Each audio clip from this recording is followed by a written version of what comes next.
कुमार जी, जितने ज्यादा जेएनयू से हंगामे की तस्वीरें आती होंगी उससे ज्यादा कहीं नहीं आती होंगी। सही पकड़े हैं। हमें आपत्ति इस बात की है कि क्या इस तरह के धार्मिक प्रदर्शन आज से पहले अलाउ अलाउ हुआ है? ये सब दोगलापन है। जब जेएनयू की दीवारों पर देश विरोधी नारे लगते हैं, वहां पर लिखे होते हैं, तब वहां पर किसी तरह से कोई छात्र संगठन आता है। हेलो दोस्तों, आप सबका स्वागत है हमारे चैनल धाका डिबेट शो में। दोस्तों, आज हम देखने वाले हैं जेएनयू में लगे भारत माता की जय के नारे, जिस पर लिबरल्स के हुए पेट में दर्द, जिसे लेकर टाइम्स नाउ भारत के एंकर ने अमित कुमार को उधेड़ दिया। दोस्तों, अगर आप वीडियो पर नए हैं तो वीडियो को लाइक करें और हमारे चैनल धाका डिबेट शो को सब्सक्राइब कर हमें सपोर्ट करें। तो चलिए दोस्तों, शुरू करते हैं। चैनल को सब्सक्राइब करो पहले। हाँ, जल्दी करो। मुझे पता है कि आप लोग नहीं करते, वीडियो देखते हो लेकिन सब्सक्राइब नहीं करते। ये लाल कलर का बटन है, इसे दबाओ, जल्दी दबाओ, जल्दी दबाओ, फिर मैं शुरू करूँ। दबा दो जल्दी।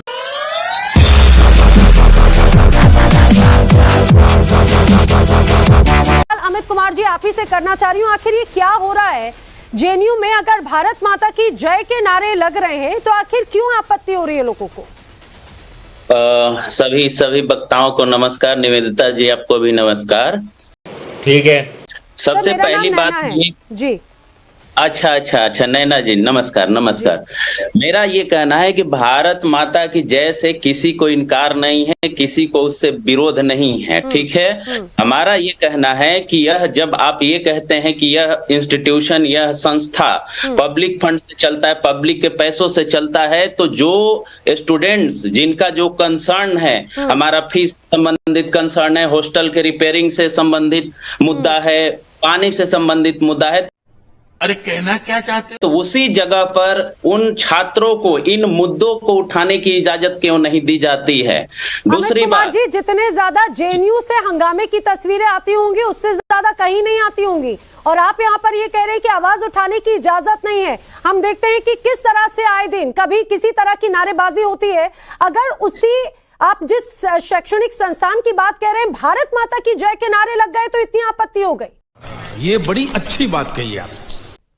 नहीं, भारत माता के नारे लगने से कोई हमें आपत्ति नहीं है। हमें आपत्ति इस बात की है कि क्या इस तरह के धार्मिक प्रदर्शन आज से पहले अलाउ हुआ है? क्या ये दूसरे के लिए भी अलाउ किया जाएगा? हमारा ये कहना है कि भारत माता का मतलब रोजगार भी होता है।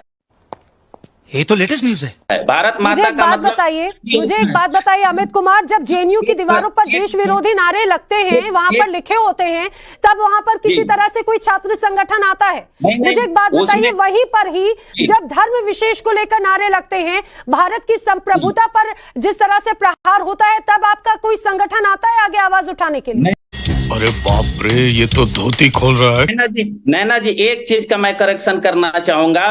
वाइस चांसलर मैडम ने, शांति श्री धुल्लुपट्टी पंडित मैडम ने कुछ दिन पहले ही एक न्यूज़पेपर के इंटरव्यू में कहा था कि कुछ एलिमेंट यहाँ उस तरह के हैं जो भारत माता के टुकड़े की बात करते हैं। आप सबको इसमें शामिल नहीं कर सकते। हमारा संगठन कभी संविधान के, भारत के टुकड़े होने की बात नहीं करता। मजा आया, और मैं ये जो मजा है हिंदुस्तान के हर व्यक्ति को है। ये अलग मसला है कि उस विवाद को आप कोर्ट में देखें, कोर्ट क्या निर्णय देता है, लेकिन भारत माता से हमें कोई बैर नहीं है। हमारा कहना यह है कि समानता होनी चाहिए। अगर आप भारत माता का नारा लगाने का वो करते हैं तो हमारा रोजगार, हमारा शिक्षा, हमारा जो उस पर बात कीजिए ना।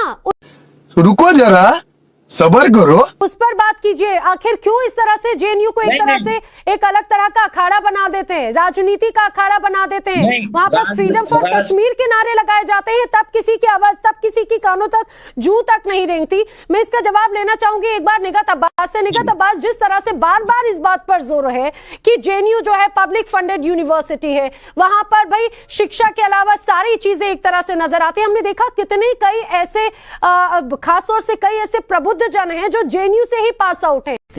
प्यारी समझ गई। दुनिया के अलग अलग कोनों में सेवाएं दे रहे हैं और उनकी भूमिकाएं किस तरह से रही हैं। वही इलाका, वही जमीन आज क्या बनती जा रही है? भारत माता की जय के नारों से उन्हें दिक्कत है।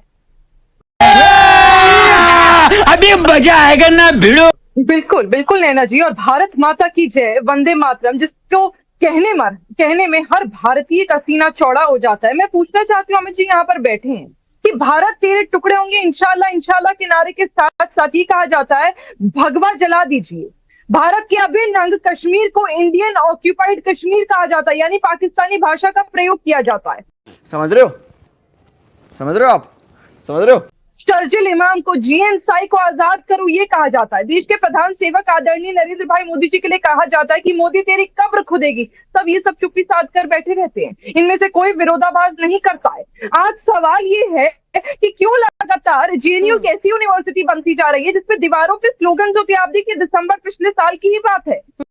अबे जल्दी बोल, कल सुबह पनवेल निकल। किस प्रकार एंटी ब्राह्मण एंटी वैश्य स्लोगन्स बने थे इन कम्युनिटीज की, किस प्रकार टिप्पणी करी गई थी और लिखा गया था साफ तौर पर जेएनयू के स्टूडेंट्स के द्वारा दीवारों पर कि जो भारत छोड़ने की बात करते हैं, हम तो कह रहे हैं कि ब्राह्मण भारत छोड़ दे, ब्राह्मण हम तुझसे बदला लेंगे, ब्राह्मण तेरा खून बहेगा। तब ये लोग नहीं कहते। एबीवीपी के छात्रों पे लगातार हमलेबाजी होती है। कुछ न कुछ तो गड़बड़ जरूर है। इतने ऐसे छात्र हैं जो घायल हो गए। पिछले साल की बात है, एम्स में एडमिट थे, लगातार आप सभी उसकी कवरेज कर रहे थे। चाहे महाराणा प्रताप सिंह हो या शिवाजी महाराज हो, उनकी मूर्तियों को ध्वस्त कर देना हो, लगातार इस प्रकार की चीजें होती आई हैं। देश विरोधी ताकतें वहां पर जुटाती आई हैं अपनी ताकतें, और वहां के छात्र वो समर्थन देते भी आए हैं, लेते भी आए हैं। अरे देवा, ये गड़बड़ है बाबा। आप मुझे बताइए, भारत माता की जय, वंदे मातरम, विजयदशमी मनाना, ये कौन सा पाप है? हमने देखा है और हमने तो देखा है कि किस तरह से भाई वहां पर तो भारत का जो नक्शा है उसी के साथ में कैसे खिलवाड़ कर दिया जाता है।